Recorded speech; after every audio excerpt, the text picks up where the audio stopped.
Hello बच्चों। तो चलिए इस प्रश्न को पढ़ते हैं। मान ज्ञात कीजिए समाकलन 1 से 2 dx बट्टा x गुणा वर्गमूल x स्क्वायर माइनस 1।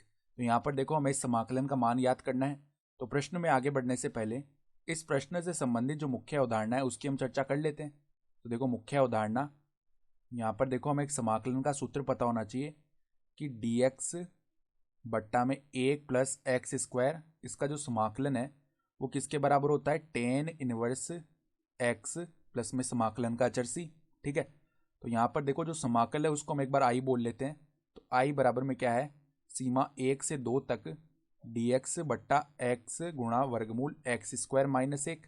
तो यहाँ पर हम देखो एक प्रतिस्थापन कर लेते हैं। माना कि ये जो एक्स स्क्वायर माइनस 1 है वर्गमूल के अंदर, इसको हम टी स्क्वायर के बराबर मान लेते हैं। ठीक है, तो यहाँ पर अब हम क्या करेंगे, दोनों तरफ अवकलन करते हैं एक्स के सापेक्ष। तो एक्स स्क्वायर का अवकलन हो गया 2x, माइनस 1 का अवकलन हो जाएगा 0। ठीक है, तो बराबर में देखो टी स्क्वायर का अवकलन किया एक्स के सापेक्ष तो 2t dt बट्टा dx आएगा।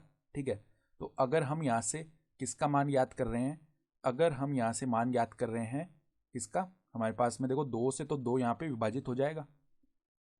ठीक है, तो जो dx का मान है वो किसके बराबर आ रहा है, टी dt बट्टा में x के बराबर आ रहा है।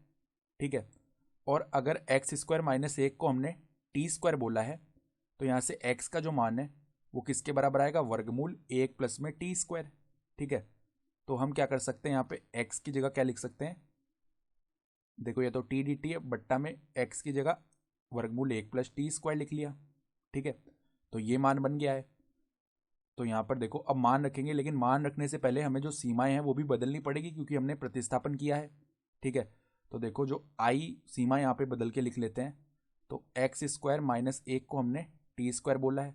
तो जब एक्स का मान जो है वो 1 जा रहा है, यानी एक्स बराबर 1 है, तो टी का मान कहाँ जाएगा, यहाँ पर 1 माइनस 1 0, यानी टी का मान 0 की तरफ जाएगा।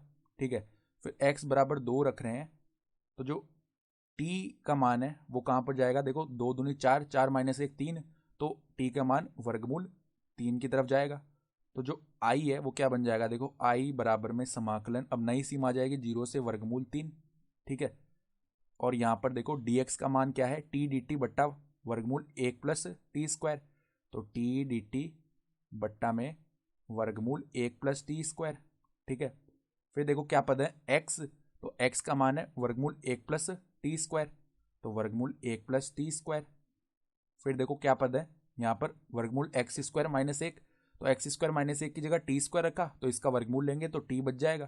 तो यहाँ पर गुणा में आ गया टी, तो देखो टी से यहाँ पे टी विभाजित हो जाएगा। तो क्या बनेगा हमारे पास में, देखो समाकलन 0 से वर्गमूल 3 और डी टी बट्टा में 1 प्लस टी स्क्वायर, ये बन गया। अब इसका जो समाकलन है वो क्या हो जाएगा, टेन इनवर्स टी हो जाएगा, और इस पर सीमा लगेगी 0 से वर्गमूल 3। ठीक है, तो अब देखो पहले ऊपरी सीमा रखते हैं, तो टेन इनवर्स यहाँ पर वर्गमूल 3 माइनस में क्या आ जाएगा, टेन इनवर्स 0। ठीक है, तो टेन इनवर्स जो वर्गमूल 3 है, हम जानते हैं टेन पाई बट्टा 3 का जो मान है वो वर्गमूल 3 होता है। तो यहाँ पर पाई बट्टा 3 का मान टेन इनवर्स वर्गमूल 3 के बराबर आएगा, माइनस में टेन 0 का मान जो है वो 0 के बराबर होता है, तो टेन इनवर्स 0 का मान 0 आ गया। तो हमारा उत्तर क्या आ जाएगा, समाकलन का पाई बट्टा 3।